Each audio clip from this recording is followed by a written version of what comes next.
my name is Brandon, and welcome to Audio Addiction, where you can find the latest album reviews, you can find band interviews, and you can find our live episodes, which we do every Wednesday night at around 8 p.m., 8:30 Eastern Standard Time. It's a good way for us to interact with our fans here that are subscribed to our channel and new fans of the channel. So if you are free Wednesday nights, we'd love to come chat with you, come chat about music, about life, whatever you want to know. We're down to have a good time, so make sure you subscribe so you don't miss out on that, as well as you don't want to be missing out on our giveaway, which we're going to be announcing a few things this up and coming weeks, so make sure to be on the lookout for that, as well as make sure to hit that thumbs up button on this video. It really helps out our channel, helps us get bigger and better interviews. And with that being said, tonight we're going to be talking about the new Memphis May Fire single, Carry On.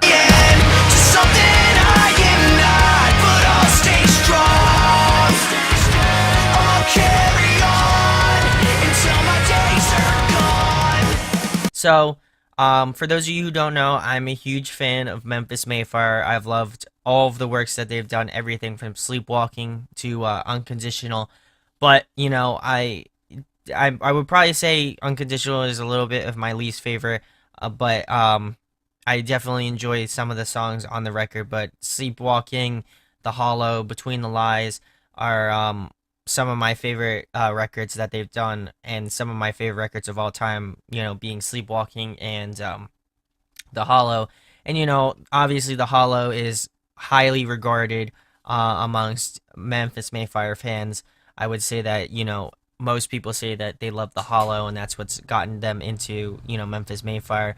But, you know, there are some other ones that people like, the Challenger and stuff like that, and maybe Unconditional. But I'm not trying to knock it or anything, but I've just been a fan for a long time, so, you know, I've seen the changes. But I'm getting away from myself. We're going to be talking about Carry On, like I said, and they also released a track list for this record, which, you know, I'm super excited for. And just based off of Carry On, I'm excited to see, you know, how this record's gonna sound. I personally feel like this record is gonna sound, just by this one track alone, it has sounded better than Unconditional in my opinion. But, you know, I digress. Some of the tracks are Out of It, Carry On, Wanting More, Sever the Ties, The Enemy, This Light I Hold, which actually features Jacoby Shaddix from Papa Roach, which, you know, if you listen to this type of music, you know, obviously he's not a stranger to the game.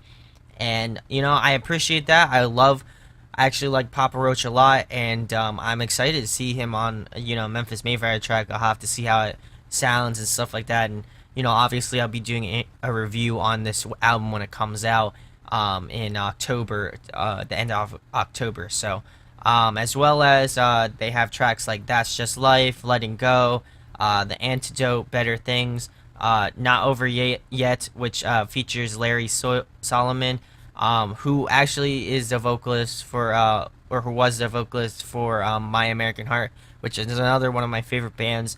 So I'm super stoked on that, as well as Unashamed and Live It Well. But tonight we're going to be talking about Carry On, like I said. They actually released it a little bit early. They went on Daniel Carter, who does like a lot of, like, you know, metalish sort of metalcore, post-hardcore bands, and he actually released this single a little bit earlier on, you know, live radio and stuff like that, which is cool. I got a little bit of it, you know, I listened to it, but I obviously wanted to hear it in a little bit better quality with obviously my better headphones. But I'm really impressed by this track. I think, in my opinion, it's better than Unconditional. I like, you know, the direction that they're going in. It's still got that heaviness to it. It almost has a southernish sort of vibe to it as well, harkening back to like a little bit of Sleepwalking, as well as Between the Lies. It definitely has that Between the Lies vibe. You know, obviously they were transitioning from that, you know, sort of southern rock, southern like metalcore to just, you know, metalcore with like a little bit of southern flavoring. I feel like this is harkening back to those older times. I would not say that it's better than The Hollow. You know, that's one of my personal favorite records of all time. So, you know, I feel like it's gonna be hard to beat. But I'm equally excited that, you know, obviously this is only one track, I haven't heard what the rest of the album sounds like, so it obviously gets me prepped for how the rest of the album sounds. But I'm just super excited that it's really punchy. It's fairly. I wouldn't say it's technical. I guess it's kind of technical in their sense. But I definitely like the direction they're going in. I like the sound that they're keeping with. I feel like this is the best way that they can go. That they're still really heavy. They still have very melodic elements. I feel like this is the strongest that Maddie has sounded since the Hollow. Not saying that I didn't like Challenger. Not saying that I didn't like Unconditional. I just feel like vocally he has really stepped up his game. He's really spent the time to work on his cleans. His screams are obviously great. I've always loved his screams, but I feel like they just seem raw. They seem very emotional. And even with his cleans, I just feel like just the way he arranged some of the harmonies, especially when you can hear it in the chorus. I just love that sort of arrangement where he's definitely a very talented vocalist, and I'm excited to see how the rest of his album's gonna sound.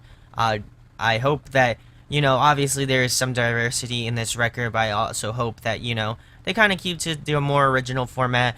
And I'm not really gonna touch on the lyrics as much because I know how people are and stuff like that. It's very a religious based track, and obviously Maddie's very religious and stuff like that. So his lyrics are going to be based off of that, and you can take that how it is. But I'm excited for this track a lot. I would definitely be keeping this on your radar. They are going to be touring this fall, and hopefully they hit your area, but they're going to be touring with the Devil Wears Prada, who also have a new album coming out.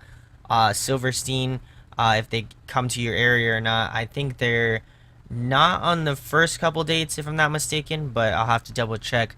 But Silverstein is another staple, and then of course, Like Moths To Flames, they're also another excellent band, and I feel like this is an awesome rise band lineup.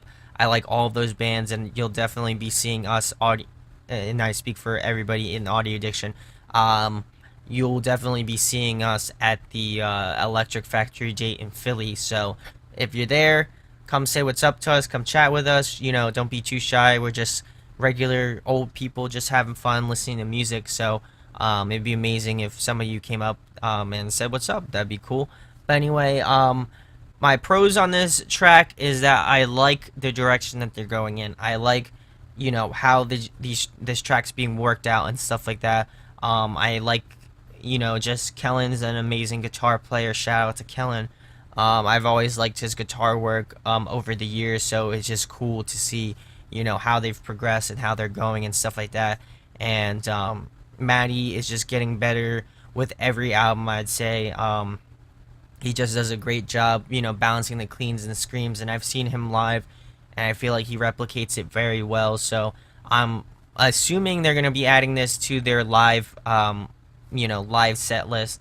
I'm stoked to see how this sounds live and how it plays out and stuff like that. So that's awesome. Some pros, some cons. I really don't have any cons. I feel like it's a very solid track. It's a very solid single. It's a great way to represent how this album's gonna go. I know it's only one single, but I'm sure they'll release some more by the time the album comes out for sure.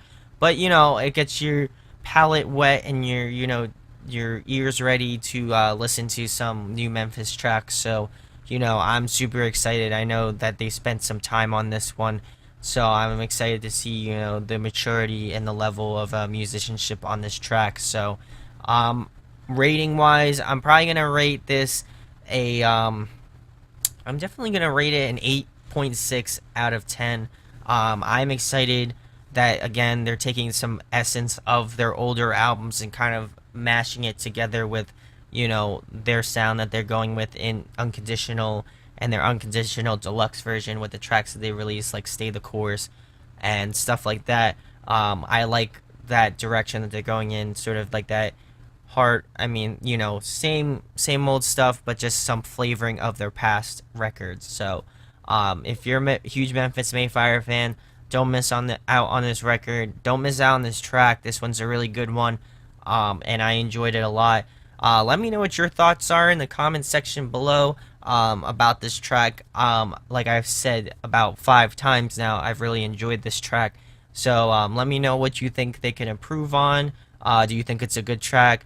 Obviously lyrically, I really don't want to speak on it because it's just, some people get a little bit aggravated at that. So I'm just gonna keep it just to the music stuff. So, yeah, but I'm super excited for this record. I'm super excited for sonically how it's gonna sound and stuff like that.